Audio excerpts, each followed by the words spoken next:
What's up, guys? We're back for our second day of Elite 8 action here on Sunday, March 31st. The Saturday games haven't all finished, but we nailed our biggest bet of the day, which is UConn minus 8.5. They used that 30-0 run to absolutely obliterate Illinois. That one came through as a very easy win. We've got Clemson plus 3.5 still going. They're very live in that one. The Pelicans couldn't keep things close against the Celtics, so that was a letdown for us for sure. But Orlando minus 12 came through. Some of you hopefully got wins on that Memphis versus Orlando over game. There was 206 total points scored, which is under my posted pick, but the line changed a lot. It ended up at 204 for the over-under, so if you got it at that 204 number, you definitely cashed that bet. Atlanta collapsed for us. Yikes, the Atlanta Hawks, whatever. That wasn't a game we were really on in a big way, so we weren't too worried about that. Overall, not the worst day ever, and when you win your biggest bet of the day, that's how you come away with winning days. Let's get things rolling here with our Elite 8 breakdowns, and then we can sink our teeth into a solid NBA slate. Let's get those like numbers up, guys. We had 360 likes yesterday, and I think we can get well over 400 today. Click that button and let us know if you like these videos and want to see more. We just hit a massive milestone a few days ago, crossing the 15,000 subscriber mark.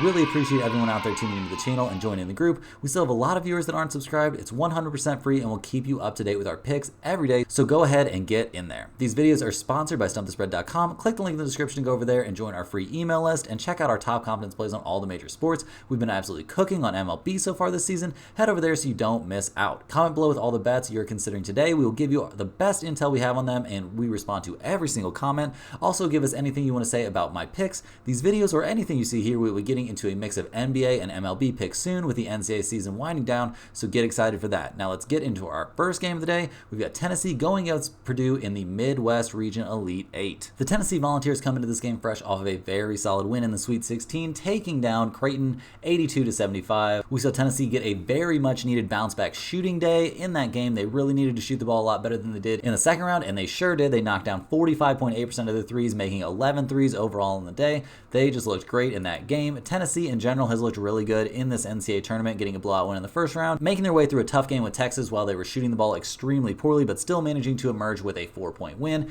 And then, like we said, getting that big win in the bounce back shooting game against Creighton. In the win, we saw Dalton Knecht play very well. He didn't shoot the ball exactly great, not up to his standards at least, going only 8 of 21 from the field, but he scored 26 points in the game. We saw 3 starters for the Volunteers scoring double figures. Their bench looked okay with 15 points coming from the bench unit. This isn't exactly a team with a ton of depth, but they managed to get some minutes out of the bench, give the starters a little bit of rest in that one. We saw Tennessee shoot the ball very well from the free throw line in that game. They actually edged out Creighton on the boards. Not that Creighton's a great rebounding team at all, and we would have actually expected Tennessee to have a little bit bigger edge on the boards, but regardless, they edged them out on the glass, so we're not going to complain too much about that. They're going to need Knecht and Ziegler to play even better here in this game. They're going up against a tougher opponent. They haven't really seemingly hit their stride after that first round blowout win. Like I said, struggling against Texas and then having kind of a hard time against Creighton shooting the ball, but they definitely shot the ball a lot better against Creighton than they did against Texas, so we're not complaining here. They played well in that game, and they deserve to come away with that win. They're going to need to play amazing in this one, though. They're taking on the Purdue Boilermakers. Purdue comes into this game fresh off a dominant performance over Gonzaga.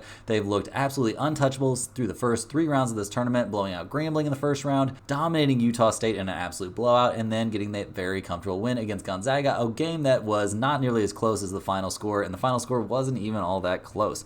We saw Edey look absolutely dominant in that game. Gonzaga had no answers for him in the second time these two teams faced each other this season. We saw Edey come away with 27 points and 14 rebounds. He just looks unstoppable, guys. I don't know what he's going to really be when it comes to playing on the next level. Is he going to be a legitimate player in the NBA? It's very hard to say. He's got the height. He seems relatively strong down there with the ball. Obviously, we all know that NBA is not really dominated by bigs like it was a long time ago, but maybe there's a spot for him. Hopefully, he gets at least some chances in there. He certainly should, playing this well in the college ranks. Across the board for Purdue, we saw them just play great in that game. They dominated Gonzaga. They shot 45% from the three-point line. They only got to the free throw line 10 times. I expect that to be something that changes, although there were very few free throws in that game, so maybe the refs are just opening up, let him play a little bit. We saw Purdue dominate on the boards in that game. They out-rebounded Gonzaga 32-25, so a very solid performance there. Just across the board, Purdue looked great. We saw 4 of their starters scoring double figures. They had 11 points come off the bench. The bench didn't play a ton of minutes, but that's not exactly what you expected in this one. If you've got 2 solid bench guys that can come up and give the starters a little bit of a rest, maybe once or twice, That's great, but it's almost not even necessary. You've got these extended commercial breaks here in the NCAA tournament, so really your starters get plenty of time to get some air thanks to those little breaks that are sprinkled throughout the game. Looking at the trends for these two teams coming up to this one, we see Tennessee is 18-16-1 against the spread overall this season. Not a terrible number, but not quite as good as Purdue, who is 19-15-2 against the spread overall. We see the Boilermakers are only minus 3.5 points in this game. That doesn't look like a lot of points to me, guys. We're going to go with Purdue minus 3.5. I think they get a comfortable win and cover in this game. I know Tennessee is a little bit better of a team, and maybe they can try and match up against Edey somehow. I just don't see it, guys. Edey's going to dominate in this game. Purdue, I think, will dominate the boards in this game. I think they have enough defenders to slow down Connect. He's going to get some points. There's no way around that, but I don't think he's going to go off for nearly enough to get his team the outright win or to really keep it closer than a 5 or 6 possession game. Down there to the wire, I think we're going to see Purdue coming away with a comfortable win yet again as they advance to the Final Four. Next up, we're looking at the Cinderella story of the tournament. We've got NC State going up against Duke in an ACC showdown for the ages here in the Elite Eight.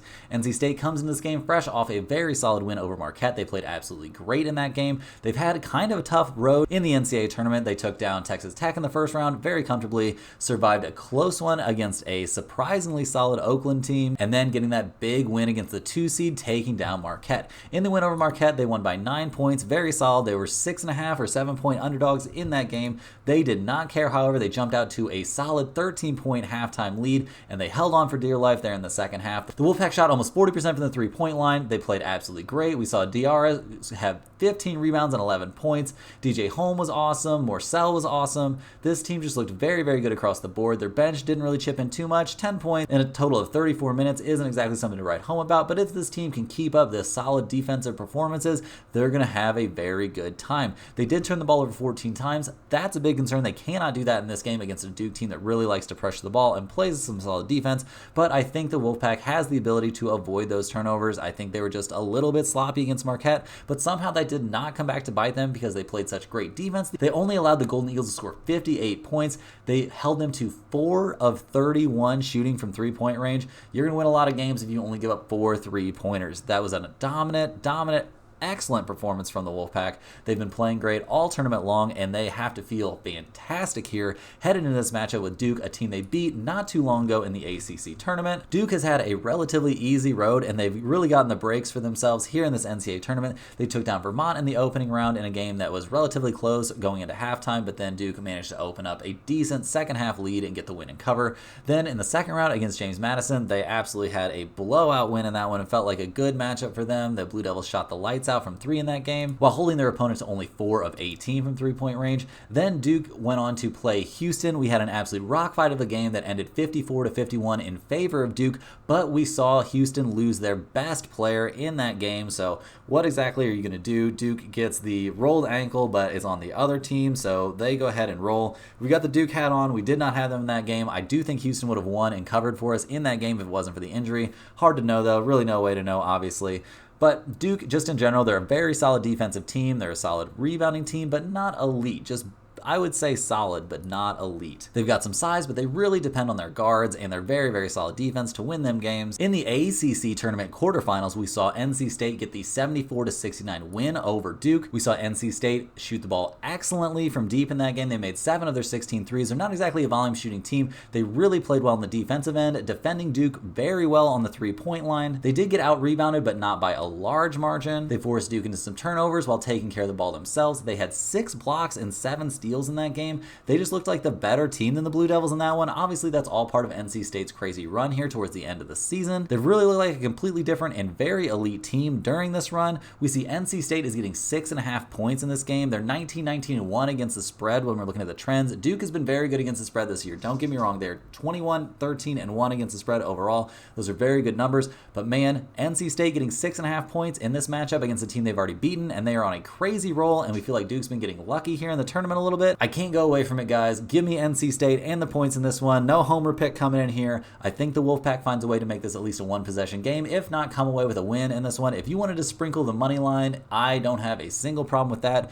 Give me NC State plus 6.5. We like both of these NCAA tournament games a lot. They're going to be our bigger bets of the day, so get in there and let's make some money. Hopping over to the NBA slate for the day, we've got a very interesting set of games. First up, we're looking at the mid-afternoon game between the Cleveland Cavaliers and the Denver Nuggets. This This is an interesting game. We're going to have to wait a little bit possibly on some injury news, but I don't think we are too concerned. Right now, the big injury question for this game is whether or not Jamal Murray is going to play for the Nuggets. According to his head coach, it sounds like it's fairly likely, at least the head coach is fairly hopeful, that he'll be playing in this game, so that is what's going to make all the difference. We've got Cleveland coming into this one fresh off a 3-point win over the Philadelphia 76ers. We did see Donovan Mitchell back for that game. Unfortunately for the Cavaliers, although he came back, he only scored 12 points in the game. He did not look like himself. He only made 4 of 13 shots from the field, 1 of 7 from 3-point range, just not looking like himself. He only had 1 turnover, so he wasn't like totally lost out there, but he just wasn't all the way back. Maybe he's bothered by playing with that mask. Maybe his breathing is affected by this nasal fracture that he's dealing with.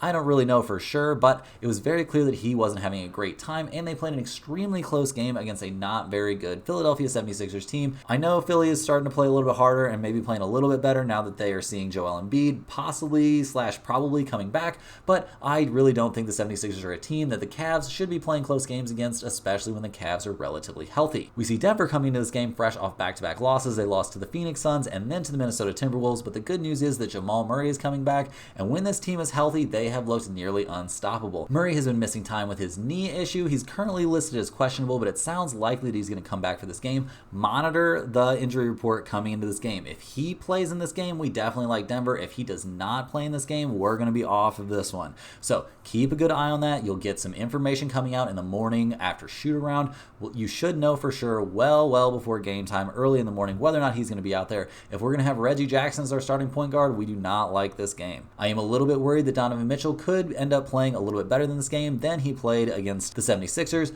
but I'm not too worried about that, and I don't think it will matter absolutely at all whatsoever as long as the Nuggets have all of their key pieces. The Nuggets do come into this game fresh off back-to-back losses, like I said, but we're not too worried about that. Denver's been playing much better against the spread lately and much better overall. They're only -5 in this game. Give me the Nuggets -5 for sure as long as Jamal Murray is playing. In the over-under for this game, we see that it's 211.5. We're not going to really be on this one too much. Looking at the over-under trends, we do see that both Cleveland and Denver are teams that trend towards the under, so if you wanted to take a small little bite of that under 211.5, I guess you could, but that's not going to be what we're on in this one. We're on the Nuggets -5 as long as Jamal Murray plays. Next up, we got the Los Angeles Lakers going on the road to take on the Brooklyn Nets. The Lakers come to this game fresh off of a tough loss to the Indiana Pacers. The Lakers only scored 90 points in that game. They lost 109-90. Kind of an embarrassing performance. We saw D'Angelo Russell come back to earth. He only scored 6 points in that game. He went 3 of 14 from the field, 0 for 6 from 3-point range. The Lakers in general only went 5 of 30 from deep. You're not going to win any games in the NBA when you only make 5 threes, guys. Or if you do, it's going to be an extremely rare occurrence, and a win like that's not going to come against the Indiana Pacers. The Lakers, after that loss, definitely find themselves in a bounce back spot in this one. We see LeBron and AD both listed as questionable, but both very likely to play unless something super weird happens.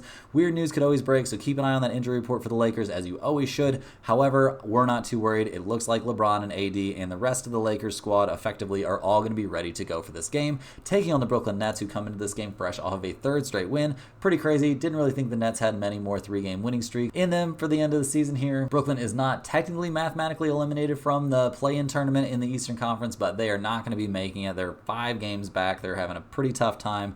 I know they've went on this little 3-game winning streak, but they're only 4-6 over their last 10 games overall. Brooklyn comes into this game looking relatively healthy, with Cameron Johnson being the only player that's listed as out for them. According to the injury report, he's technically questionable for this game, so I guess there's some chance that he could play, but just in general, we're looking at him probably sitting this one out. The Nets really don't have anything to play for in this game, but win or lose, this team is not in a very good spot. Looking at the trends for this game, we see the Lakers are only 15-20 against the spread on the road. The Nets are 19-14-3 against the spread at home, so that's not the worst number in the world, but when we look at the Lakers coming off of a loss, they're a very solid 19-13 against the spread. We like the Lakers to bounce back in this one. They're only -5.5 in this game. I think they find a way to get the win and cover going against a Nets team that really doesn't have much to play for, and the Lakers are going to be a little bit embarrassed coming off of that terrible shooting night. I think they bounce back. I think we see D'Angelo Russell play well, going back to his old stomping grounds. Next up, we got a pretty weird game. We're looking at the Miami Heat going up against the Washington Wizards in a rematch of a game from a couple of weeks ago. The Heat come into this game fresh off of an insane win. They just routed the Portland Trail Blazers 142-82. That's right, guys, a 60-point win for the Heat. Obviously, the Blazers are really tanking things out. They're putting a super young, super inexperienced, and not very good team out there.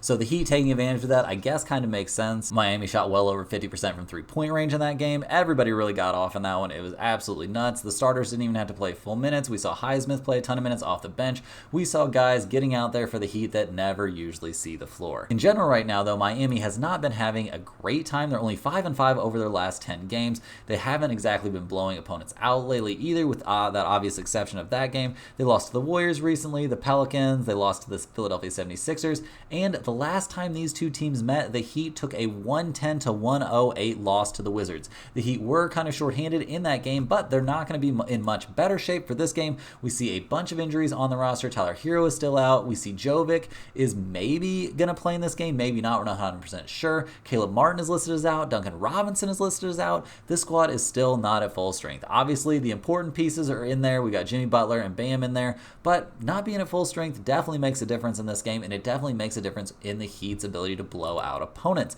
Washington comes into this game fresh off of a close game, albeit a loss to the Detroit Pistons. Washington has not been a great team, don't get me wrong. They did have a little 3-game winning streak not too long ago with a win over the Sacramento Kings and a win over the Chicago Bulls in there, so they played some decent ball. They got some wins. They have a little bit of pride. We're a little bit concerned in this game looking at the trends. We see Miami is a decent road team. They're 21-15-1 against the spread on the road. Washington is one of the worst against the spread teams in the league at home. They're only 12-24 against the spread at home. We see the spread in this game, though, is Washington plus 10.5 playing at home against a Miami Heat team that's banged up and just had a kind of a hard time against them not too long ago. And Miami's in a huge letdown spot coming off of a record-breaking offensive night. Guys, I know this might sound crazy, and it's not a fun thing to do, but we are taking the Washington Wizards plus 10.5 in this one. I think this is a solid value play. I think Washington will find a way to keep it close. Obviously, we're not betting the farm on this thing because you can always be worried that the Washington Wizards just will refuse to show up and do anything positive, or maybe Jordan Poole starts shooting at the other team's basket. Who knows what he'll do at this point, but I think the value in this game is definitely on the Wizards plus 10. I think they find a way to keep this game close against a Heat team that is in a massive letdown spot. Next up, we're looking at the Dallas Mavericks going on the road to take on the Houston Rockets, a matchup between two Texas teams that are both playing really well. Dallas comes into this game fresh off of a 6th straight win. They just won both parts of that 2-game series at Sacramento. The second game was much closer. The Mavs needed a second half comeback, but they got the job done. Luka played great in that game. He's been playing amazing. We saw Dante Exum hit a big late game 3. It's been really nice to see his career get back on track and him reemerge as a solid NBA contributor. Kyrie had 30 points in the game. Everything just seems to be falling into place for the Dallas Mavericks right now. This team comes into the game relatively healthy. We do see that Luka is on the injury report right now. He's been on the injury report a decent amount lately. Right now he's questionable with right knee soreness, so you're going to want to keep a very close eye on that. Most of the time recently he's been on the injury report for Achilles soreness, so it could be a closer to reasonable questionable tag. Most of my intel in this one points towards him probably playing in this game, so I'm not too worried about him sitting out, but as always, keep an eye on that injury report. The Mavs are taking on one of the hottest teams, or actually the very hottest team in the NBA right now. The Houston Rockets have won 11 straight games. Their last time out, though, they only won by a single point, playing on the road against the Utah Jazz. The Rockets have, generally speaking, gotten healthy here down the stretch. Obviously, losing Alperen Sengun is a blow. He's a very solid, very, very good young player, but Fred VanVleet being back in action and getting healthy and having time to get back in his groove has been very, very healthy. We've seen the emergence of Amen Thompson be a big deal. Jabari Smith Jr. is starting to look like a monster, but the real story here has been the emergence of Jalen Green as a premier scorer on a team that's actually winning games. We've seen him put up crazy numbers before, but it was always in pointless games where it didn't really matter.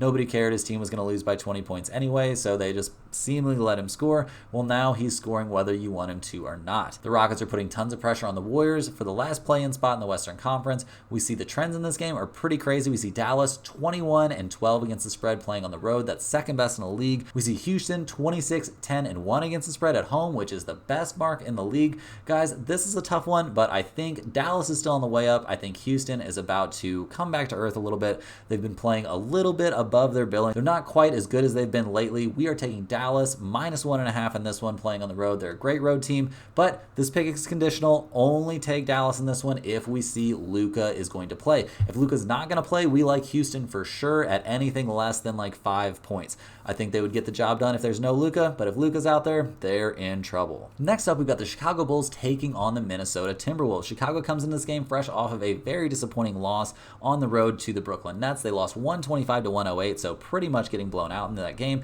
They've lost 4 of their last 5 overall. They are kind of falling off here. It won't matter for them too much as they're pretty much locked into either the 9 or 10 seed in the Eastern Conference play-in tournament. So it's not like they're going to fall out of the playoffs. They're not going to fall all the way down to where the Brooklyn Nets are. But they did just lose to the Nets, so weirder things have happened, I suppose. Can't really think of any right now, though. Chicago comes into this game looking relatively healthy. We do see DeSumo and Alex Caruso listed as day-to-day on the injury report, but it seems like these guys are relatively likely to play. Caruso's dealing with an ankle, but I think he probably plays in this game, and DeSumo is dealing with an illness, so I think he's very likely to play in this one as well. The Timberwolves come into this game. They are playing great. They've won their last 4 in a row. They come into this game fresh off of a solid road win over the Denver Nuggets. Thanks for that one. Got that one right. Anthony Edwards has been playing great. This team just in general is looking very, very good, and they're going to be a nightmare matchup for anybody in the Western Conference playoffs. Looking at the injury report for the Timberwolves, we see the usual suspects. We've got Ant on here. He's listed as questionable with his left finger sprain, but he's been playing through that. I don't think we see any reason that he would be sitting out in this game. We see Gobert is questionable to face the Bulls due to a rib injury, but he's been playing through that, so we're not really worried about either one of them sitting out for this game. Normally, we're looking at against the spread numbers, guys, but in this one, we're looking at the over-under. We've got Chicago. They're 56.2% to the over in this game. We see a total of only 212.5. Chicago is one of the best over teams in the league. They're 60% to the over on the road. They are 72.4% to the over in non-conference games. Minnesota, not as big of an over team. They're actually an under team in general over the course of the season, but when they're playing in non-conference games, they are a 50-50 team to the over. Give me the over 212.5 in this game. I think we see enough offense to get over that relatively small number and get us the win on this bet. Last but not least on the slate, we've got the Golden State Warriors going on the road to take on the San Antonio Spurs. Golden State comes into this game with all the pressure in the world on them. They're holding on to that very, very slim 1-game lead over the Houston Rockets for the last play-in spot in the Western Conference. Golden State comes in this game fresh off of a blowout win over the Charlotte Hornets. They won their last 3 in a row, taking down Charlotte, Orlando, and Miami in the win over Charlotte. Obviously, there's not too much we can take from this game since it's just a situation where the Warriors are knocking off a struggling and tanking opponent, but nevertheless, we saw Golden State win that game comfortably despite shooting only 34% from three-point range. They won the rebounding battle pretty convincingly. We saw Steph scored 23 points, 4 starters scored in double figures. They got 15 points from Moody off the bench, which is a very welcome addition given that Kuminga is out and definitely could end up missing this game. He's officially questionable with his ongoing small knee issue. I think if this was a playoff game, we would definitely see him play, but obviously the Warriors not only want to make it into the play-in game, but they need to make it into the play-in games healthy. Klay Thompson is also questionable with his ongoing knee maintenance situation. He was a late scratch before Friday's game against the Hornets with right knee tendonitis. It remains to be seen if he's going to actually play against the Spurs here. I don't think it's a massive deal whether or not he plays, but hopefully the Warriors will have both of their guys out here for this game. They need to be winning these games. They need to be taking these seriously. If they can lose to teams like the Spurs, there are big problems lurking. The Houston Rockets are not taking their foot off the gas. San Antonio comes into this game fresh off a absolutely insane 130 to 126 overtime thriller win over the New York Knicks. We saw Wembanyama have yet again one of his best games of his young career. This guy is an absolute alien. I saw him in person play in OKC earlier this season, and my God, guys, he just does not look like a human being out there. The way he was moving against the Knicks was bonkers. He had an exact 40-20 game. He also had 7 assists in that game and only a single block, which is crazy for him. Just in general, the Spurs played pretty well in that game. We saw Keldon Johnson play great off the bench. We saw Vassell play really well in that game. Overall, the Spurs shot 40% from three-point range, not something you usually see teams doing against the New York Knicks. Really, the only Knick who had it going was Jalen Brunson. He scored 61 points in that game, which is cool, but it's not nearly as cool when that comes in a loss. The Spurs have not really been that great recently. I mean, don't get me wrong, they're on a 3-game winning streak, but only 4-6 over that stretch, and their wins during that streak, knocking off the Knicks, is for sure a solid one, but I'm not exactly going to throw you a parade about beating the Utah Jazz.